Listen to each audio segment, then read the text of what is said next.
According to the cool breeze.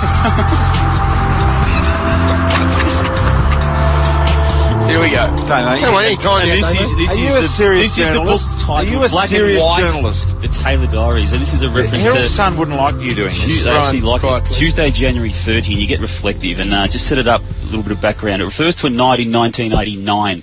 The venue's the Underground Nightclub. Brian's in attendance with his mates Stephen Peary and Peter Welsh. Also there is Darren Millane. And a, quote, heated argument begins. Denis Banks, who was a mutual mate of Brian's and Darren's, is there. And we'll pick it up word for word from there. Right. We'll go into yeah, well, it is. It's your book. It's your name. And this is how it's word for word. And John Henderson wrote it. I'll put my narrating voice on too, Brian, which I know you like. No. Banks, who was the ultimate dispute settler, refused to become involved, but Millane would not listen to reason. So after half an hour of full-on verbal abuse, we agreed to go outside to discuss the matter further.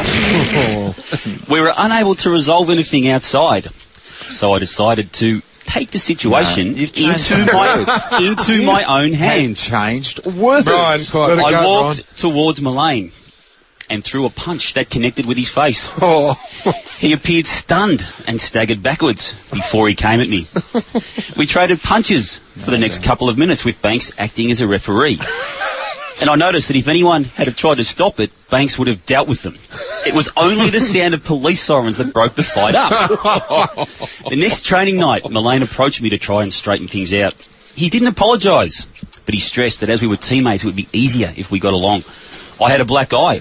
He had a cut to his face. It was pretty obvious something had taken place. The Truth newspaper became very excited about the fight and spent a couple of days trying to find out from Millane and I whether it had taken place.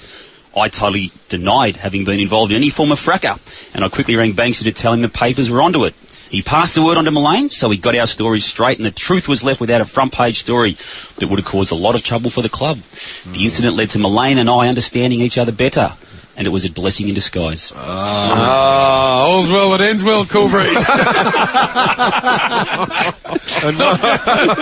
Look at the body language. Look at him. He's like a mushroom at the moment. I tell you, O'Brien, you reckon that Darren Millane was one of the best with his jukes in the air, so you must really be able to go. Because according to you landed him. Sounded like you were right in there, Brian. On points, I heard. Must have landed. You got it on points. Must have landed a couple. Look at him. He's in shock. Oh, come on, Bristol. Come on. Spud, he must have really been. I think he's admitting that he actually touched him up. Yeah, I think he's saying he punched a little suitcase out. Silence is the winner. Silence is the winner. And lack of. Well, it's funny, as we're on to International Cool Breeze, that we got a caller on the line from Hoppers Crossing.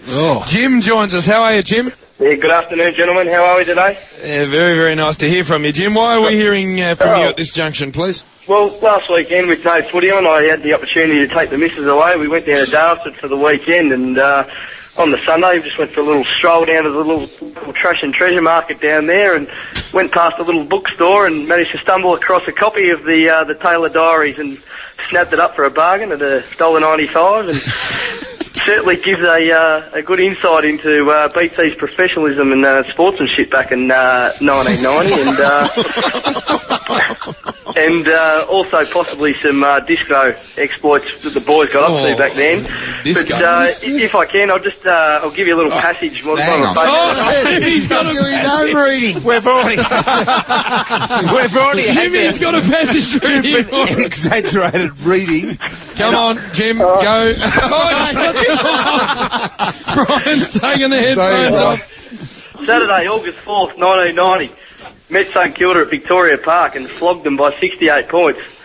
It really seemed as if the St Kilda players threw in the towel after half-time, or in the case of Nicky Winmar and Jimmy Cracker, from the start. St Kilda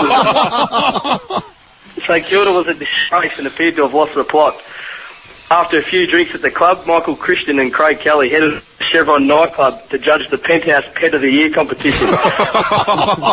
They found it necessary to take a few teammates along for support. I love it. I love it, mate. How good is it? Have you read the whole book? Oh, yeah, it took about 20 minutes. To give you a bit of an idea, he looked like, Brian looked like my son Josh there for about 5 minutes while that was going on. He had the hand over his head, covering his eyes, just sulking it up. And now he's gone, he's off. He's taken the headphones off, Jimmy, and he has split out of the box. Now he's trying to blame the bloke who helped him put it together, John Anderson. Poor old Lando. Threw him under the bus. Poor old John. He's blaming the ghostwriter for his own quotes. That's not the Brian we know. Taking ownership for his actions.